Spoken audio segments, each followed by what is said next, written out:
કેટલીક સુવિધાઓ ન મળતા દીકરીઓ જે છે તે વિરોધ કરવા માટે ઉતરી ચૂકી હતી। ભોજનમાં અવારનવાર જીવજંતુ નીકળતા હોવાનો પણ આક્ષેપ છે। હોસ્ટેલની વ્યવસ્થાને લઈને અનેક સવાલો ઉઠી રહ્યા છે, જ્યાં સમસ્યાઓના ઉકેલની માંગ સાથે વિદ્યાર્થીનીઓનો મોડી રાત્રે હોબાળો જોવા મળ્યો। બહેનોને જે ભોજન છે એ ભોજનમાં બહેનોને જમવાની અંદર કીડા નીકળે છે, વિવિધ પ્રકારના જીવજંતુઓ નીકળે છે અને જે 9 ફ્લોર છે એમાંથી 2 થી 3 ફ્લોરની અંદર જ પાણી આવી રહ્યું છે। બહેનોને જે બહારના અસામાજિક તત્વો છે તે પરેશાન કરી રહ્યા છે।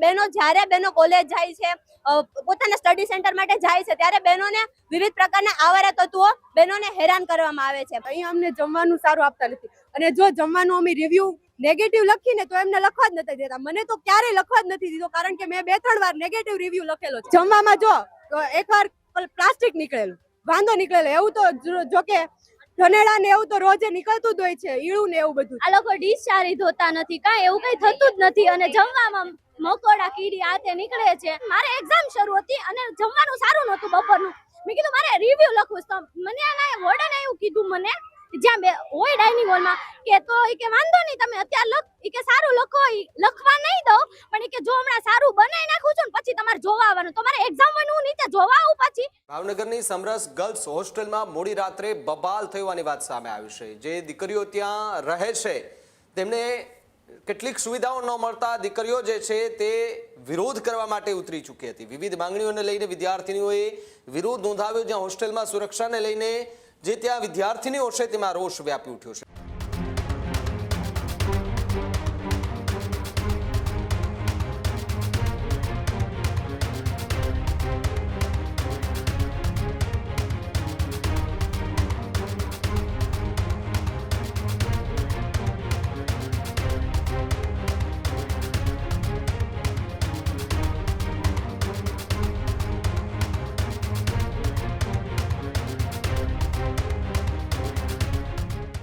ભોજનમાં અવારનવાર જીવજંતુ નીકળતા હોવાનો પણ આક્ષેપ છે। ભોજનની ગુણવત્તાને લઈને પણ વિદ્યાર્થીનીઓ છે તેમાં ભારે નારાજગી છે। પ્રાથમિક સુવિધાઓ ન મળતા વિદ્યાર્થીઓની પણ અનેક ફરિયાદો હતી। હોસ્ટેલની વ્યવસ્થાને લઈને અનેક સવાલો ઉઠી રહ્યા છે, જ્યાં સમસ્યાઓના ઉકેલની માંગ સાથે વિદ્યાર્થીનીઓનો મોડી રાત્રે હોબાળો જોવા મળ્યો। વિદ્યાર્થીનીઓની વિરોધની જાણ થતાં એબીવીપી પણ ત્યાં દોડી આવ્યું। એબીવીપીના આગેવાનો દ્વારા વિદ્યાર્થીનીઓની સમસ્યાઓ સાંભળવામાં આવી। હોબાળાની જાણ થતા અધિકારીઓ પણ ઘટના સ્થળે પહોંચ્યા, જે અધિકારીઓએ વિદ્યાર્થીનીઓની સાથે વાતચીત પણ કરી હતી। ભોજનની ગુણવત્તા અને સ્વચ્છતા અંગે તપાસની માંગ કરાઈ, જ્યાં હોસ્ટેલમાં જરૂરી પ્રાથમિક સુવિધાઓ ઉપલબ્ધ કરવાની માંગણી પણ કરાઈ છે। જોકે જે ત્યાં રહેતી જે વિદ્યાર્થીનીઓ છે, દીકરીઓ છે, તેઓના જમવામાં અનેક વખત જીવજંતુ નીકળતા હોવાનો આરોપ લગાવવામાં આવ્યો છે। ત્યાં ફોટા પણ એમના દ્વારા બતાવવામાં આવ્યા। જોકે કેટલીક દીકરીઓ એવું પણ કહ્યું કે અમે જ્યારે કમ્પ્લેન કરવા માટે અહીંયા આવ્યા છે ત્યારે અમને કમ્પ્લેન કોઈ નથી લેવા દેતું, અમારી કમ્પ્લેન કોઈ નથી સાંભળતું અને અમારી કમ્પ્લેન દબાવી દેવામાં આવે છે, જેથી કરીને ઉપર સુધી એક પણ અહેવાલ નથી પહોંચી શકતો, જેના કારણે અહીંયા કોઈ પણ જાતની સુવિધા નથી મળી રહી। મોડી રાત્રે જ્યારે મોટી સંખ્યામાં જે વિદ્યાર્થીનીઓ છે એ એકઠી થયા બાદ અધિકારીઓ પણ મોડી રાત્રે ત્યાં દોડીને આવવું પડ્યું। દોડીને આવતા જ આશ્વાસન પણ આપ્યું કે તાત્કાલિક તપાસના આદેશ અપાઈ ગયા છે અને તપાસ પણ શરૂ થઈ ગઈ છે। અહીંયા રોજ સમરસ છાત્રાલય ખાતે ગઈકાલે બહેનોના કોલ આવેલા, તો અત્યારે વિષય એવો છે કે બહેનોને જે ભોજન છે એ ભોજનમાં બહેનોને જમવાની અંદર કીડા નીકળે છે, વિવિધ પ્રકારના જીવજંતુઓ નીકળે છે, પછી સિગરેટ નીકળે છે, પ્લાસ્ટિક નીકળે છે, એવો પ્રશ્ન છે। ભોજનની અંદર પાણીની સારી વ્યવસ્થા નથી અને જે 9 ફ્લોર છે એમાંથી 2 થી 3 ફ્લોરની અંદર જ પાણી આવી રહ્યું છે। અને બીજો એવો વિષય છે કે બહેનોને સુરક્ષાને લગતો પ્રશ્ન છે। સમરસ હોસ્ટેલની બારોબાર અહીંયા સીસીટીવી કેમેરા નથી। બહેનોને જે બહારના અસામાજિક તત્વો છે તે પરેશાન કરી રહ્યા છે।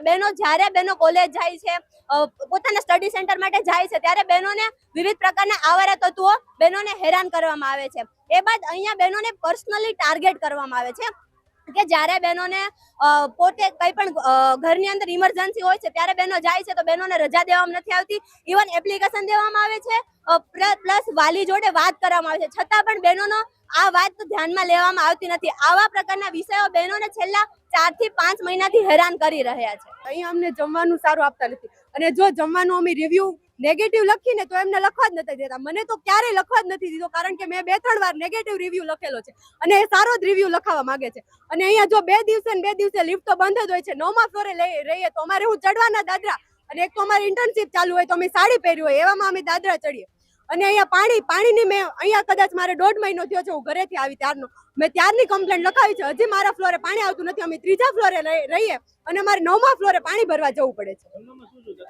જમવામાં જો એકવાર પ્લાસ્ટિક નીકળેલું વાંધો નીકળેલો એવું તો જો કે ધનેડા ને એવું તો રોજે નીકળતું જ હોય છે, ઈળું ને એવું બધું તોય અમને લોકો અમે કહીએ ને કે આ કરો કઈ ખારું એમ તો એમને એમ કે અત્યારે બીજી પ્લેટ લઈ લો, અમે સારું કરી જ છે.